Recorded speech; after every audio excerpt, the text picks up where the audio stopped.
নমস্কাৰ মৰমৰ ছাত্ৰ-ছাত্ৰীসকল জ্ঞান হাইভ ইউটিউব চেনেলৰ অন্য এটা ভিডিঅ'লৈ তোমালোকক আন্তৰিক স্বাগতম জনাইছোঁ আৰু আজি এই ভিডিঅ'ত নৱম শ্ৰেণীৰ মোমেণ্টছৰ অষ্টম পাঠ এ হাউচ ইজ নট এ হোমৰ যিসমূহ পাঠভিত্তিক প্ৰশ্ন আছে সেই প্ৰশ্নসমূহৰ উত্তৰসমূহ আলোচনা কৰিম গতিকে তোমালোকে ভিডিঅ'টো আৰম্ভণিৰ পৰা শেষলৈকে অকণো স্কিপ নকৰাকৈ চাই যাবা অন্যথা তোমালোকে বুজি পোৱাত অসুবিধা হ'ব a house is not a home এক নম্বৰ প্ৰশ্নটো আছে what does the author notice one Sunday afternoon what is his mother's reaction what does she do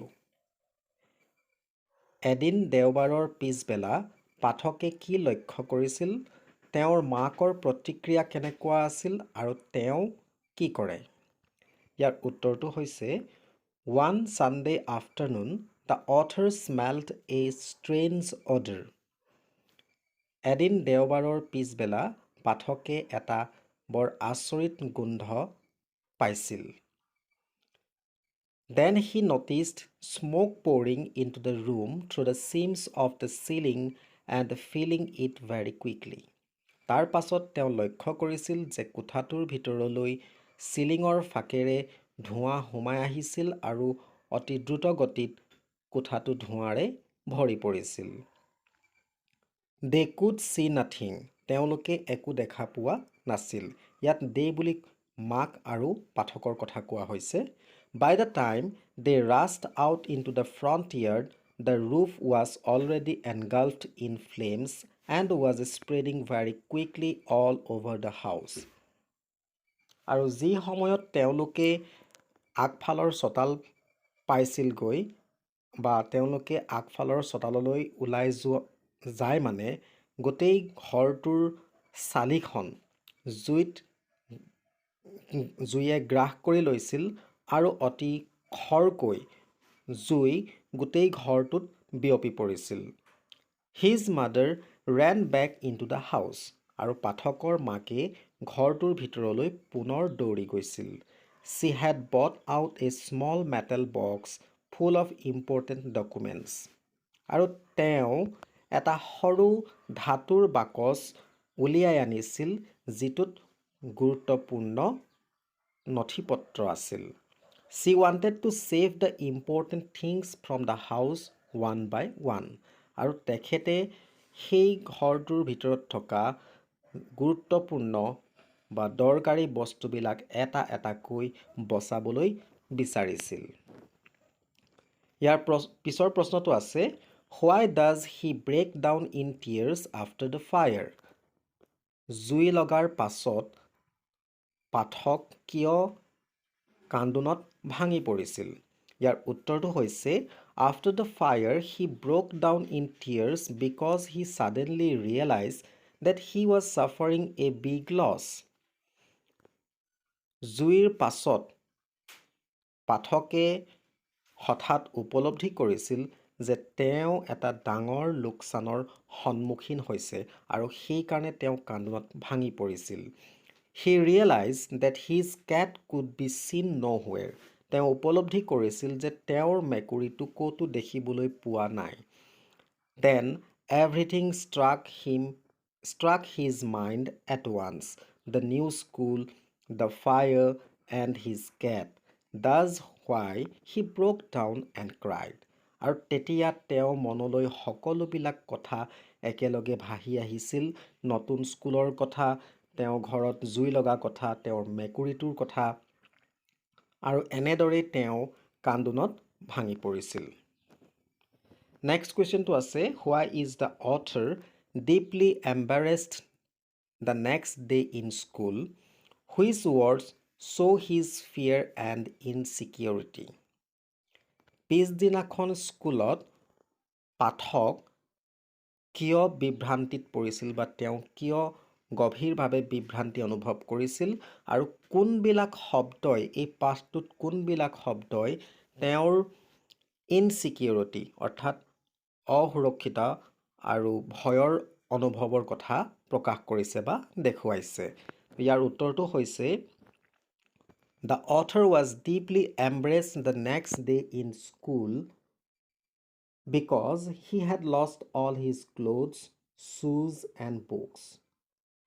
পিছদিনাখন স্কুলত পাঠক বৰ গভীৰভাৱে বিভ্ৰান্তিত পৰিছিল কাৰণ তেওঁ সকলোবিলাক কাপোৰ, জোতা আৰু কিতাপ জুইত হেৰাই গৈছিল বা জুইয়ে পুৰি পেলাইছিল। Only the dress he was wearing to the church in the morning remained with him, but he had no shoes. কেৱল তেওঁ ৰাতিপুৱা গীৰ্জাঘৰলৈ পিন্ধি যোৱা পোচাকযোৰহে তেওঁৰ লগত থাকি গৈছিল, কিন্তু তেওঁৰ লগত কোনো জোতা নাছিল। So he had to borrow some tennis shoes from his aunt. আৰু সেইকাৰণে তেওঁ খুৰীয়েকৰ পৰা কিছু দুযোৰমান টেনিছ খেলা জোতা ধাৰে আনিব লগা হৈছিল। He was totally embarrassed by everything. আৰু তেওঁ সকলোবিলাক দৃশ্য দেখি সকলোবিলাক কথা মনত ভাবি বিভ্ৰান্তিত পৰিছিল। The clothes he wore looked weird. He had no books or homeworks and his backpack was gone. তেওঁ পিন্ধি থকা কাপোৰযোৰ দেখাত বৰ অশুৱনি আছিল। তেওঁৰ হাতত কোনো কিতাপ নাছিল বা ঘৰুৱা কাৰ্য কৰিবলৈ কোনো বহী নাছিল আৰু তেওঁৰ যিটো বেকপেক বা স্কুলৰ বেগ সেইটো জুইত জ্বলি গৈছিল। The words used in the lesson that show his fear and insecurity are outcast and geek, like a zombie, wanted to curl up and die, everything felt surreal, all the security had all been ripped away. আৰু এই পাঠটিত ব্যৱহাৰ কৰা শব্দবিলাক যিবিলাক শব্দই পাঠকৰ ভয় আৰু অসুৰক্ষিত ভাৱ প্ৰকাশ কৰিছে সেই শব্দবিলাক হৈছে outcast and geek, like a zombie, wanted to curl up and die, everything felt surreal, all the security had all been ripped away ইত্যাদি। 4 নম্বৰ প্ৰশ্নটো আছে The cat and the author are very fond of each other. How has this been shown in the story? Where was the cat after the fire? Who brings it back and how?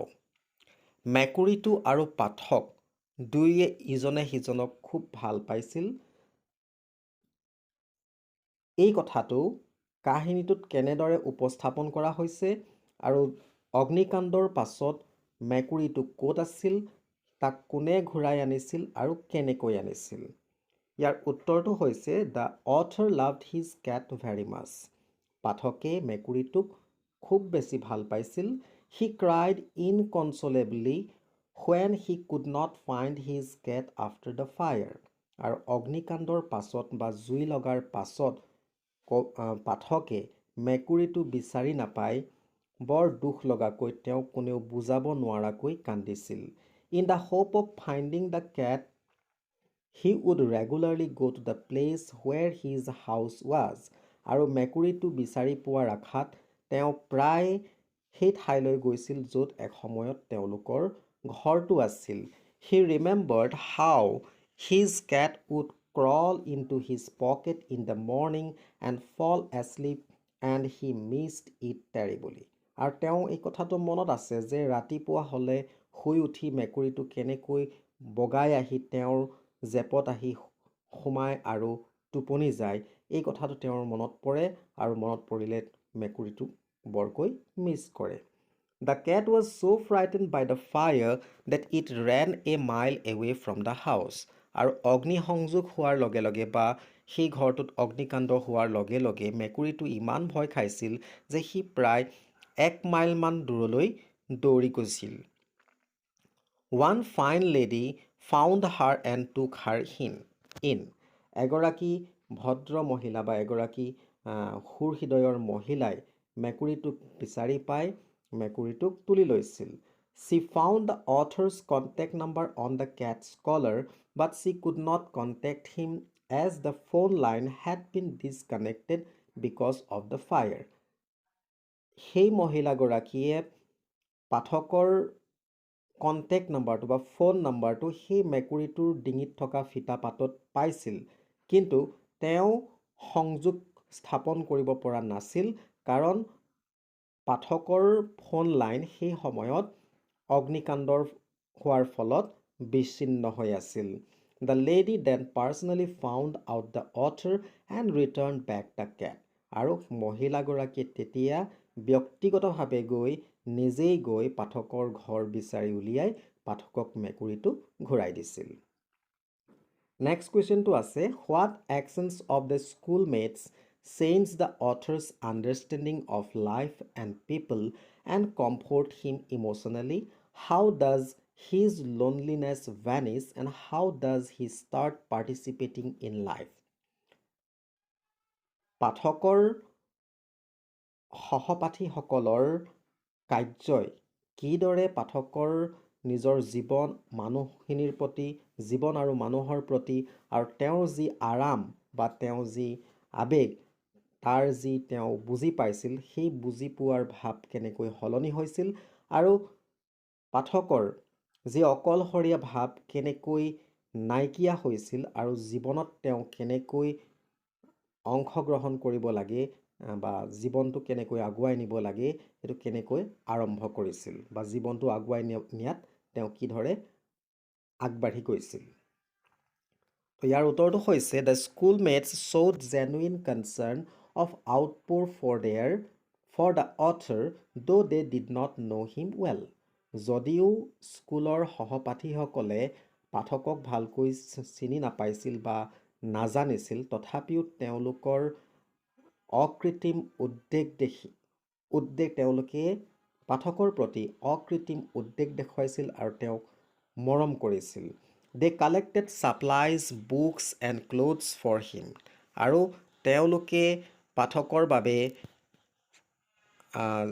প্ৰয়োজনীয় যিসমূহ সামগ্ৰী কিতাপ বা কাপোৰ আনিছিল। People to whom he had never spoken before started coming to him and making friends with him. যিবিলাক মানুহৰ লগত আগতে তেওঁ কাহানিও কথা পতা নাছিল সেইবিলাক মানুহ তেওঁৰ লগত নিজেই আগবাঢ়ি আহি তেওঁৰ লগত বন্ধু হৈছিল। They also called him to their homes. লগতে তেওঁলোকে তেওঁলোকৰ ঘৰলৈও মাতিছিল। The author made new friends. পাঠকে নতুন বন্ধু বনাইছিল। He was overwhelmed by their love and cooperation. আৰু পাঠকে তেওঁলোকৰ মৰম আৰু সহযোগিতাত আনন্দিত হৈ উঠিছিল বা তেওঁ মনটো ভাল লাগি আহিছিল। He realized that his new school and new friends around him were good. পাঠকে উপলব্ধি কৰিছিল যে তেওঁৰ নতুন স্কুলখন আৰু নতুন বন্ধু তেওঁৰ চাৰিওকাষে থকা নতুন বন্ধুবিলাক ভাল আছিল। He stopped focusing on his feeling of fear and insecurity and became confident that everything will be all right. আৰু পাঠকে তেওঁৰ যি ভয় আৰু অসুৰক্ষিত যি ভাৱ আছিল সেই ভাৱ তেওঁ মনলৈ অনাটো বন্ধ কৰিছিল আৰু লাহে লাহে তেওঁ বিশ্বাসী হ'বলৈ ধৰিছিল বা আত্মবিশ্বাসী হৈ পৰিছিল যে সকলোবিলাক ঠিক হৈ যাব। এইবাৰ আহিছোঁ শেষৰ প্ৰশ্নটোলৈ, what is the meaning of my cat was back and so' was I had the author gone anywhere why does he say that he is also' back or what did the author mean by my cat was back and so' was I.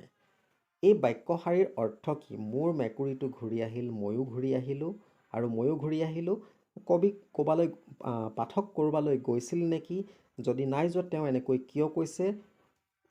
এই প্ৰশ্নটোৰ আমি উত্তৰ ক'ব লাগে। তো ইয়াৰ অৰ্থটো হৈছে এইটো, the meaning is that his cat has come back. অৰ্থটো হৈছে যে তেওঁৰ মেকুৰীটো ঘূৰি আহিল।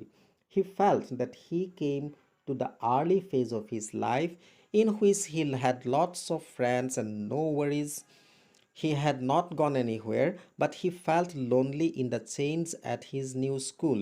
He says so because he has many friends who comfort him and does not make him feel lonely. ইয়াত যিটো বাক্য দিয়া আছে সেই বাক্যটোৰ অৰ্থ হৈছে যে